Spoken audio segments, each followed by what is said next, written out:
All right, next I want to turn then to the table and go back and abstracting from this flowchart philosophical play out here, put it in more philosophical language here so we can see then a principled contrast between the postmodern philosophical themes and the themes that animate and then become institutionalized in these two systems here. All right. If we are postmoderns, the postmoderns are going to argue that the claims of reason have been shown by the time we get to 20th century philosophy to be fatally flawed, just as the claims of mysticism and faith in the earlier generations were shown to be fatally flawed as well.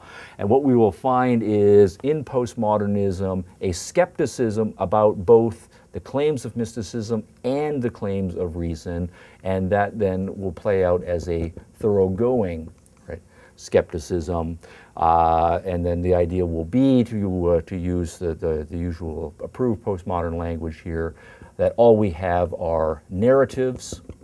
We have any number of competing narratives, and we all, of course, believe that our particular narrative is the right narrative, but there is no way to step outside of any of the stories that we have come to believe and judge them objectively against each other or against any sort of independent world. There is no meta stance that we can take.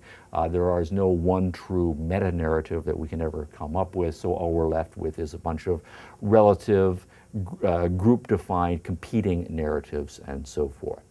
Now this then applies metaphysically. The label I'm going to put in here is anti-realism. The postmoderns will argue, well, if we're skeptical rather about all narratives, well, that is going to include any metaphysical narratives. And of course, one of the great battles historically has been between those who believe in the existence of God and those who are naturalistic, right, those who are not. But both of them are making the claim that there is a true account metaphysically of the world that can be given. And they just simply disagree over whether the reality, however it's conceived, ultimately just is the natural world or it's the natural world plus a supernatural world. As skeptics, the postmoderns are going to argue that there is no such thing as a true account of reality. Right? That is to say, we are anti-realistic. We don't think an account of reality can be given. And it's not that we think that this one is definitely false or this one is definitely false or this is definitely true or definitely true. It's just meaningless to try to address and come up with a real account of the way the world works. The argument that the postmodernists will make with respect to human nature is that human beings are conceived by the pre-moderns as individuals who are born in sin. Certainly there are collectivistic elements, the original sin, for example, in most traditional accounts is a collective guilt that all humans bear independent of their particular individual things that they may have not yet done. Even infants, for example, are born in sin. But nonetheless, this sin is seen as something that inheres in individuals, and individuals, their primary responsibility is to realize their dependence on God and to form the right kind of relationship with God. So there's a kind of individualism that is built into this as well. Certainly by the time we get to the modern world, we see individuals as independent, tabula rasa creatures with a set of capacities that they can develop for good or for evil. What we will find strongly developed in postmodernism is the notion that human beings are fundamentally members of groups. They're members of racial groups, they're members of gender groups, they are members of ethnic groups, they're members of economic groups, and that these groups memberships define, right, who one is, and so we have what I'm going to call a group, right, determinism. The postmodernism are, for the most part, environmental determinists, but they're environmental determinists of a collectivist variety.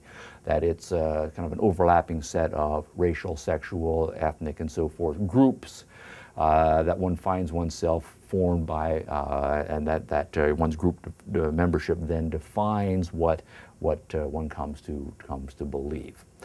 When it comes to the ethics in postmodernism, what we find here is a strong emphasis on the idea of their world being driven by conflict, that it is a world of oppression, of stronger groups being able to beat up and take advantage of the weaker groups, and that what we should do is have compassion for those groups that have been typically and traditionally on the losing end of these various conflicts.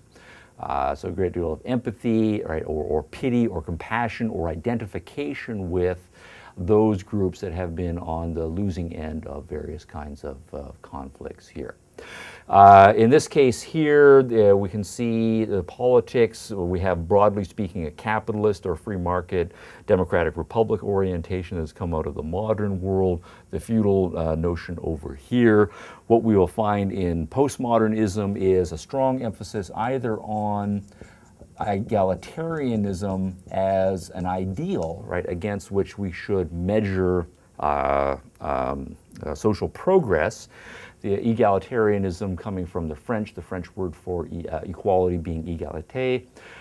It's not that the world is actually characterized by egalitarianism or any equality. Instead, what we do have is unequal groups in conflict with each other, but that nonetheless this should be a kind of regulative ideal guiding our thinking. We should be striving for achieving some sort of equal group membership, and then more pregnantly against the feudalism that is characteristic of the modern world and the capitalism that is characteristic of the modern world. I think I said, I should have said pre-modern here, modern here. We find that all of the major postmodernists are or were significantly during their careers advocates of a socialist political and economic kind of institution.